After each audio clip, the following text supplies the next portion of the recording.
स्वामी करुणानंद जी की बाल्यावस्था।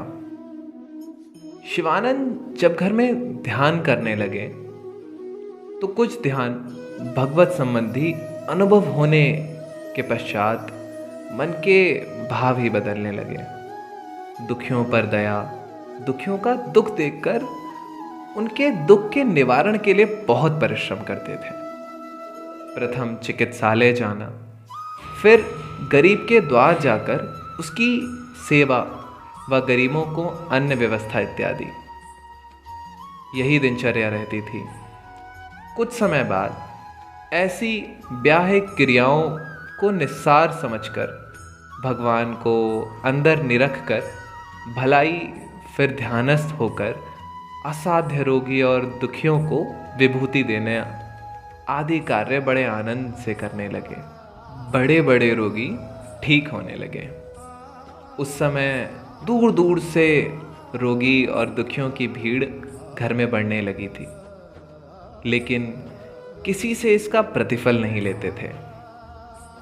ऐसे कार्य आगे बढ़ता ही गया और ये सब कार्य ध्यान से अलग समय में होते थे। लेकिन शिवानंद जी की माता श्री बहुत ही समझदार और सत्पुरुषों की सेवा की हुई भाग्यवती थी। घर के वातावरण से प्रसन्नता तो थी ही, फिर भी अपने पुत्र के भावी जीवन के उद्देश्य से ऐसा करने से रोक लगा दी। माताश्री की आज्ञा थी कि भगवत कृपा से जो भलाई होती है वह अबोधों की करो, शेष मनुष्यों को डॉक्टर वैद्य के पास भेजो। यह माताश्री का आदेश था। इसी मध्य डॉक्टर वैद्य मंत्रवादी शत्रु बन गए, लेकिन 7-8 वर्ष की अवस्था थी। अंततः वे सब शांत ही रहे। माँ के आदेश से अबोध बच्चों और निराधार लोगों की इस प्रकार भलाई होती रही। कुछ समय ऐसे बीता, फिर पढ़ने की रुचि नहीं रही।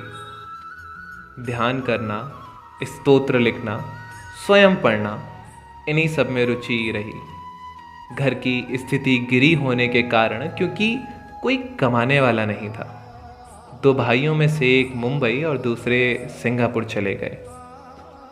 मुंबई वाले माता पिता की सेवा का अधिकार नहीं लेते थे क्योंकि वह लापरवाह थे, और सिंगापुर वाले ब्रिटिश जापान की लड़ाई में फंस गए थे।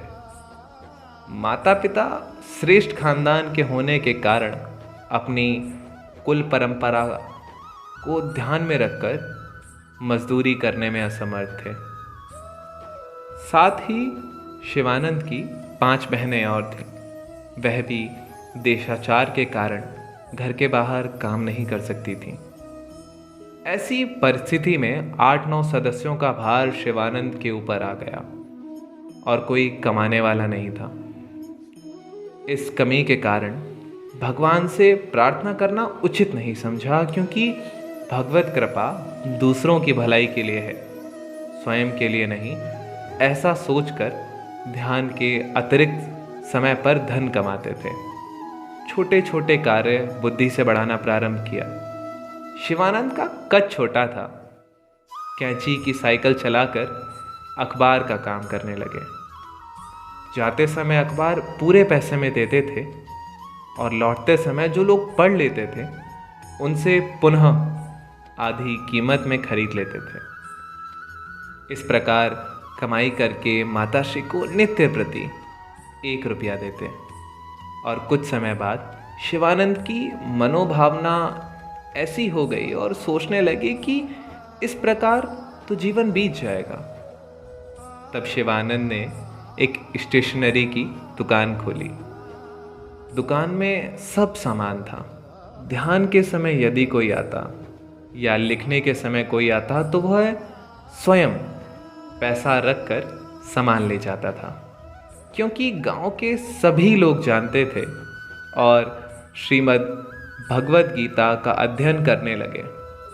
इससे ज्ञान बढ़ने लगा, तो उसी में ध्यान, प्राणायाम आदि का वर्णन देखकर इस विषय में ज्ञान प्राप्त करने के लिए बहुत उत्सुक हो गए। सभी प्रकार के सद्ग्रंथों को मांग कर पढ़ना और पढ़ाना, सत्पुरुषों का पता लगने पर स्वयं ही वहां पहुंच जाना, दूर दूर तक जाना और संभाषण करना प्रारंभ किया। बड़े बड़े महात्माओं से मिले, पर कोई भी मन के अनुरूप नहीं मिले, क्योंकि ध्यान निरंतर चलने के कारण भगवत कृपा थी, इसलिए उन लोगों का वेदांत उपयोग में नहीं आया। इस प्रकार निराश रहकर कुछ समय निकल गया।